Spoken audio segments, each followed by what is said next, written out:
நம்ம எங்கே இருக்கோம்னா தரங்கம்பாடியில் சீகன்பாகு நினைவில்லத்தில் இருக்கிறோம். சீகன்பாகு மியூசியத்தில் நம்ம இருக்கிறோம். இப்போ மியூசியத்துக்குள்ளே போகிறோம். மியூசியத்தினுடைய பொறுப்பாளர்களில் ஒருவராக இருக்கக்கூடிய டயானா அவர்களை சந்திக்க இருக்கிறோம். அவர் மேலும் பல தகவல் நமக்கு சொல்ல இருக்கிறார். வாங்க இப்போ இந்த மியூசியத்துக்குள்ளே போவோம். நம்ம இப்போ சீகன்பால்கு வீடு பன்முக பண்பாட்டு அருங்காட்சியகத்துக்குள்ள இங்க நிக்கிறோம். இங்க என்னென்ன இருக்கு அப்படிங்கிறத நான் சிம்பிளா எக்ஸ்பிளைன் பண்றேன். சீகன்பால்க் அவங்க 1682 ஜெர்மனில புல்ஸ்னிட்ஸ் அப்படிங்கிற ஒரு வில்லேஜ்ல பிறந்திருக்காங்க. ஜூன் 10 அவங்க பிறந்த நாள். அவங்களுக்கு ஜெர்மனில உள்ள செயின்ட் நிக்கோலை அப்படிங்கிற ஒரு சர்ச்ல ஞானஸ்தானம் கொடுத்திருக்காங்க. அவங்களுக்கு ஞானஸ்தானம் கொடுத்த பாத்திரம் இங்க இப்போ மியூசியம்ல பார்வைக்காக வைக்கப்பட்டிருக்கு. இதுல சிறு பிள்ளைகளை என்னிடம் வரவிடுங்கள், ஏனென்றால் பரலோக ராஜ்யம் அவர்களுக்கு உரியது அப்படிங்கிற பைபிள் வசனம் இதுல சுத்திலும் எழுதியிருக்காங்க. ஓல்டு ஜெர்மன் லெட்டர்ஸ்ல இதுல பொறிக்கப்பட்டிருக்கு. சீகன்பால்க் ஐயா ஜெர்மனில ஹல்லே அப்படிங்கிற ஒரு இடத்துல இந்த யூனிவர்சிட்டியில படிச்சிருக்காங்க. இந்த யூனிவர்சிட்டி இப்போ இப்படிதான் இருக்கு. இப்போ ஹல்லே பிராங்கே ஃபவுண்டேஷன் அப்படிங்கிற நேம்ல இப்ப வரைக்கும் இயங்கிக்கிட்டு இருக்கு. சீகன்பால்க் ஐயா அங்க ஜெர்மனில படிச்சிருந்தாலும் இங்க வந்து தமிழ் கத்துக்கிட்டாங்க. அவங்க தமிழ் மொழியை பத்தி உயர்வான எண்ணங்களை அவங்க ஏற்படுத்திக்கிட்டாங்க. அவங்க தமிழ் மொழியை பத்தி தெரிஞ்சுக்கிட்டாங்க.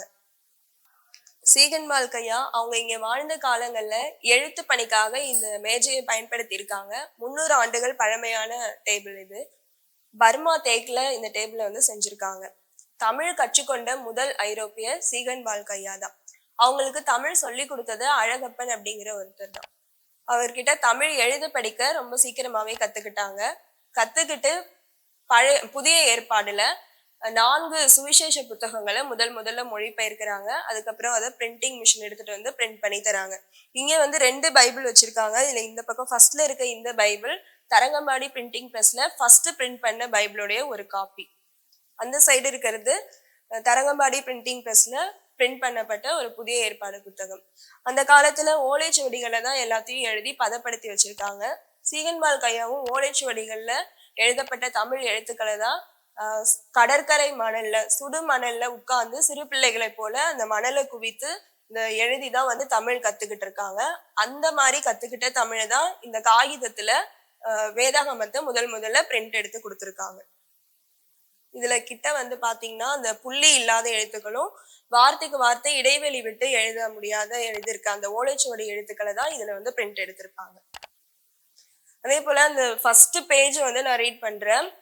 ஃபர்ஸ்ட் லைன் வந்து சர்வத்துக்கும் வல்லவருமாய் அனாதியாய் இருக்கிறவருமாய் எங்கும் நிறைந்திருக்கிறவருமாய் இருக்கிற அந்த பெரிய லெட்டர்ஸ் பராபர வஸ்துவானவர் அப்படின்னு இருக்கு. அதுக்கு கீழே பூர்வ காலத்திலே பரமண்டலத்திலே இருந்து திருவிழம் பத்தின சத்தியமான அந்த பெரிய டிசைன்குள்ள இருக்க லெட்டர்ஸ் வந்து வேத அப்படின்னு இருக்கு. கீழே புஸ்தகத்தின் 1ஆம் வகுப்பு அப்படின்னு இருக்குது. அது வந்து நம்மளே பழைய தமிழ் வந்து கற்பனை பண்ணி படிக்கணும். அது மட்டும் இல்லாம சீகன்பால்க்கு அப்புறமா இங்க வர விருப்பமா இருந்த மிஷினரிகளுக்காக ஒரு டிக்ஷனரி தமிழ் அகராதி, அதாவது தமிழ் லத்தீன் மொழி கொண்ட ஒரு அகராதியை வந்து சீகன்பால்க் ஐயா எழுதியிருக்காங்க. அந்த புத்தகத்துடைய முதல் பக்க பேஜ் வந்து அங்க கொடுத்துருக்காங்க. கிறிஸ்தவ மதத்துக்கு மட்டும் கிடையாது, இங்க வந்த பிறகு தமிழ் மக்களோட அவர் தங்க வைக்கப்பட்டதுனால தமிழ் மக்களுக்கு ஒரு ஆலயம் வேணும் அப்படின்னு சொல்லிட்டு கட்டுறாங்க. புதிய எருசலேம் ஆலயத்தை கட்டுறாங்க. அதுக்கப்புறம் தமிழ் மாணவர்கள் குழந்தைகள் வந்து படிக்கணும் அப்படிங்கிறதுக்காக, அதாவது ஐரோப்பியர்கள்ட்ட அடிமைகளா இருந்த தமிழ் குழந்தைகள் கல்வி கற்கணும் அப்படிங்கிறதுக்காக தான் தன்னுடைய வீட்டுக்கு ஏற்ற மாதிரி ஒரு பள்ளிக்கூடத்தை வந்து உருவாக்குறாங்க. அதுல பெண் பிள்ளைகள் ஆண் பிள்ளைகள் தனித்தனியா தங்கி படிக்கிறதுக்கான பள்ளிக்கூடத்தை உருவாக்குறாங்க. அதற்கான பாட புத்தகங்களையும் அவங்க ஆரம்பிச்ச அந்த அச்சுக்கூடத்திலேயே அச்சிட்டு அந்த பிள்ளைங்களுக்கு வந்து சொல்லி தராங்க. அதுல எப்படின்னா வாசிப்பு பயிற்சி, எழுத்து பயிற்சி, கணித பயிற்சி, குறிப்பா உள்ளூர் மொழியிலேயே வந்து அந்த குழந்தைகளுக்கு வந்து கல்வி கற்கும் வகையில வந்து ஏற்பாடு செய்யப்பட்டிருந்தது. அதுக்கப்புறமா இஸ்லாமியர்களுடைய அவங்க வந்து உரையாடுறாங்க. இந்து கடவுள்களுடைய தமிழ்நாட்டு கடவுள்கள் அவர்களுடைய பரம்பரைகள், அவர்களுடைய அந்த குடும்ப உறவு முறைகள் வந்து எப்படிப்பட்டதா இருக்கும், அவங்களுடைய தோற்றம் எப்படிப்பட்டதா இருந்துச்சு, அவங்க வந்து கழுத்துல மாலை போட்டிருப்பாங்க, என்ன மாதிரி உடைகள் வந்து அவங்க பயன்படுத்தினாங்க அப்படிங்கிற விஷயங்கள். அதுக்கப்புறம் அவர்கள்கிட்ட தமிழர்கள் கிட்ட மருத்துவம் இருக்குது, இலக்கணம் இருக்கு, மொழி இருக்குது, வாழ்வியல் நோக்கம் இருக்குது அப்படிங்கிற விஷயங்கள் எல்லாமே சீகன்மால் கையா இங்க வந்து தெரிஞ்சுக்கிட்டாங்க. அங்கிருந்து இங்க வரும்போது அவங்க வந்து தமிழர்கள் அப்படின்னா ஒரு காட்டு மிராண்டிகள், அவர்களுக்கு எதுவுமே தெரியாது, வாழ்வியல் நோக்கமற்றவர்கள் அப்படின்னு நினைச்சிட்டு இருந்த விஷயங்கள் எல்லாமே இவர் வந்து இங்க உரையாடின பிறகு அவர் தெரிஞ்சுக்கிட்டார். தெரிஞ்சுக்கிட்ட பிறகு இங்க இருந்த விஷயங்கள் எல்லாத்தையுமே தமிழ் மொழி போல ஒரு உயர்வான மொழி இருக்க முடியாது அப்படின்னு சொல்லிட்டு தன்னுடைய கருத்தையும் பதிவிட்டு அவர் படித்த ஹல்லே யூனிவர்சிட்டிக்கு வந்துட்டு எல்லாத்தையுமே வந்து சப்மிட் பண்ணியிருக்காரு. இப்ப வரைக்கும் அந்த ஓலைச்சுவடிகள் அங்க பத்திரமா பாதுகாக்கப்பட்டு வருது. சீகன்பால் கையா 1706 வருஷம் இங்க வந்தாரு. அதுக்கப்புறம் தன்னுடைய வாழ்நாள்ல ஒரே ஒரு தடவை அவர் ஜெர்மனிக்கு போற வாய்ப்பு அவருக்கு ஏற்பட்டுச்சு. அப்போ அவர் அங்க போனப்போ இங்க இருந்து தமிழ் கத்துக்கிட்டாரு. அங்க போய் மறந்துடக்கூடாது அப்படின்னு சொல்லிட்டு கூட ஒரு தமிழரையும் கூட்டிட்டு போறாரு. அவர் பேரு பீட்டர் மலையப்பன். அவங்க 2 பேரும் அங்க போனப்போ அங்க உள்ள ஒரு கெஸ்ட் புக்ல தமிழ்ல எழுத சொல்லி அங்க கேட்டிருக்காங்க.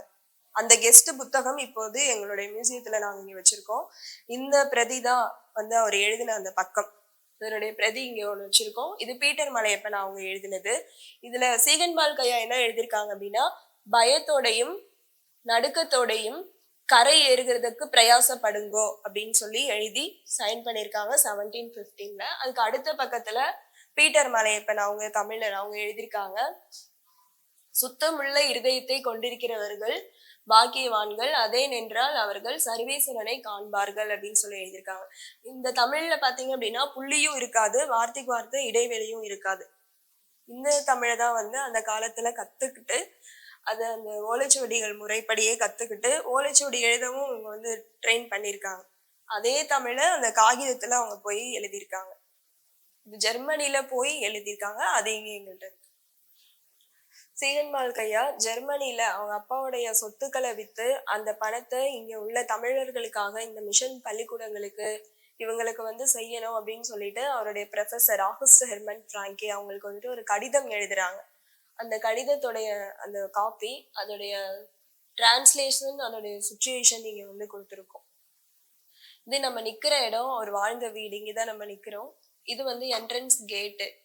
இந்த போர்ஷன் தான் பிரிண்டிங் ப்ரெஸ்ஸா யூஸ் பண்ணியிருக்காங்க அவங்க இருந்த டைம்ல. இது வந்து செமினரி ஹால். ஃபர்ஸ்ட் பாஸ்டர்ஸ்க்கு டீச்சர்ஸ்க்கு இங்கதான் வந்து ட்ரைனிங் கொடுத்துருக்காங்க. இந்த வீட்டுக்கு பின்னாடி அப்படியே பாய்ஸ் ஹாஸ்டல், இந்த boys school, girls hostel, girls school, 2 பேருக்குமான அந்த கேன்டீன் கேஃப்டீரியா இங்க கொடுத்துருக்காங்க. இப்படிதான் இந்த கேம்பஸை அவங்க அப்பாவோட சொத்துக்களை வித்து அவருடைய வீட்டை சுத்திலுமே அந்த இறையியல் கூடம், ஆசிரியர்களுக்கான அந்த பயிற்சி கூடம், அந்த விடுதி, அவர்களுக்கான உணவு கூடம், அவங்களுக்கு வந்து அந்த தானியங்கள் சேகரித்து வைக்கிற இடம், அந்த கிச்சனுக்கு தேவையான அந்த ஸ்டோர் ஜாமான்லாம் வைக்கிற இடம், எல்லாத்தையும் தனித்தனியா பார்த்து அந்த காலத்திலேயே வந்து செஞ்சிருக்காங்க. 1712 வருஷத்துல ஜெர்மனில இருந்து சீகன்பால் கையா ஒரு அச்சு இயந்திரம் எடுத்துட்டு வராங்க. தமிழர்களுடைய கையில காகித புழக்கத்தை ஏற்படுத்தணும், வேதாகமத்தை அச்சிட்டு கொடுக்கணும் அப்படின்னு சொல்லிட்டு ஆசைப்பட்டு எடுத்துட்டு வராங்க. அந்த மிஷின் பாத்தீங்கன்னா உட்டன் டைப்ல இருக்கு. அதோடைய போட்டோ மட்டும் தான் நம்ம கிட்ட இருக்கு. அது ஃபுல்லாவே உட் அப்படிங்கறதுனால அதை சேவ் பண்ண முடியாம விட்டுட்டாங்க. அடுத்த டைப் இந்த மாடல். ரெண்டுமே ஒரே மெத்தட் தான், ஒர்க்கிங் மெத்தடு. இது ஃபுல்லா மெட்டலால செய்யப்பட்டிருக்கு. உட்டன் லெட்டர்ஸ் வச்சு இதுல பிரிண்ட் பண்ண முடியும். இந்த மாதிரி எழுத்துக்கள் இந்த மிஷின்ல வச்சு பிரிண்ட் பண்ண முடியும். ஜெர்மனியோட எம்லம் ஈகிள் சிம்பிள் வச்சிருக்காங்க. இது வந்து ஈகிள் பிரிண்டிங் மிஷின் அப்படின்னு சொல்லுவாங்க. இந்த மிஷின் வந்து 18th சென்ச்சுரி மிடில்ல தான் வந்துட்டு கேமரா, அதாவது போட்டோகிராஃபி இன்ட்ரடியூஸ் ஆயிருக்கு.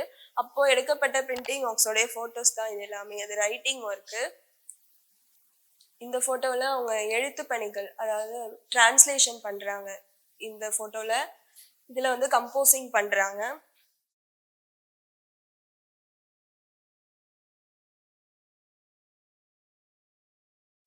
இதுல கம்போசிங் பண்ணிட்டு இருக்காங்க. இந்த போட்டோல பிரிண்டிங் எடுத்துட்டு இருக்காங்க.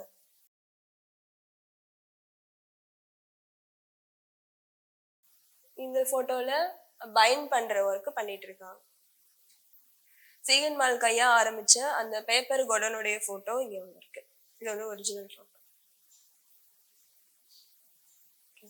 சீகன்பால் கையா பொறையாறுல கடுதாசி பட்டறை அப்படிங்கிற ஒரு இடத்துல பேப்பர் மில் ஆரம்பிச்சிருக்காங்க. அது அதிகமான எக்ஸ்பென்சிவா இருந்ததுனால அது அப்பவே கைவிட்டிருக்காங்க.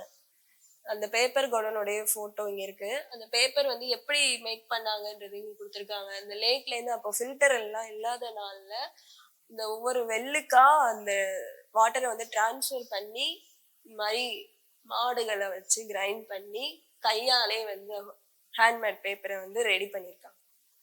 இந்த மாதிரி பண்ணி தான் இந்த மாதிரி பேப்பரை வந்து ஸ்டாக் எடுத்து அதுக்கப்புறம் பைபிள்லாம் பிரிண்ட் பண்ணி கொடுத்துருக்காங்க. நம்ம பார்த்தோம் இல்லைங்களா முன்னாடி அந்த கிணறு கடுதாசி பட்டறைன்ற இடத்துல ஒரு கிணறை பார்த்தோம். அந்த கிணத்தினுடைய முதல் கிணறு நம்ம பார்த்தோம். இந்த 2 கிணறுகளும் மண்மேடுகளால் மூடப்பட்டிருக்கு. அடுத்தது பக்கத்தில் ஒரு நீர் குட்டையை பார்த்தோம். அந்த குட்டை தான் இது. இந்த குட்டையில் வந்து விழுற தண்ணி, அதனுடைய கழிவுகள், அந்த கழிவுலேருந்து ஊறல் போட்டு அதிலிருந்து எடுக்கப்படுற அந்த கூழில் தான் பேப்பர் தயாரிச்சிருக்காங்க. அது கையினால் தயாரிக்கப்பட்டு அதை ப்ரெஸ்ஸிங் கொடுத்து அதில் உள்ள காற்றழுத்தத்தினால அந்த பேப்பர் ஒன்றோட ஒன்று ஒட்டாமல் இருக்கிற அளவுக்கு அது செய்து தனித்தனி பேப்பராக கொண்டு வந்து தனியாக பேப்பர் மில்லில் கொண்டு வந்து அங்கேருந்து பேப்பர் மில்லுக்கு கொண்டு வந்துடுவாங்க. அந்த குடோனு தான் இங்கே இருக்குது பார்க்குறீங்க. இந்த இடத்துல இருந்து தான் பேப்பர் எல்லா இடத்துக்கும் வெளியில் போனது. இது கடுதாசி பட்டறையில் உள்ள பட்டறையினுடைய குடோன் ஃபோட்டோ. இது அந்த கடுதாசி பட்டறையில் நம்ம பார்த்த கிணத்தினுடைய எப்படி அந்த தொழில் செய்தாங்க, தண்ணியை எங்கே எடுத்தாங்க, எங்கேருந்து ஃபில்ட்ரேஷன் பண்ணாங்க, ஃபில்ட்ரேஷன் பண்ணி அதனுடைய வடிகட்டப்பட்டு அந்த கூழ் பேப்பராக வர வரையிலும் செக்கிலிட்டு ஆட்டி அந்த செக்கில் இருந்து தான் அந்த கூழ் தயாரிக்கிறாங்க. அதை எப்படி கொண்டு வந்து பேப்பராக உருவாக்குறாங்கங்கிற உங்களுக்கு இது உங்களுடைய பார்வைக்கு இதை வச்சுருக்கிறோம்.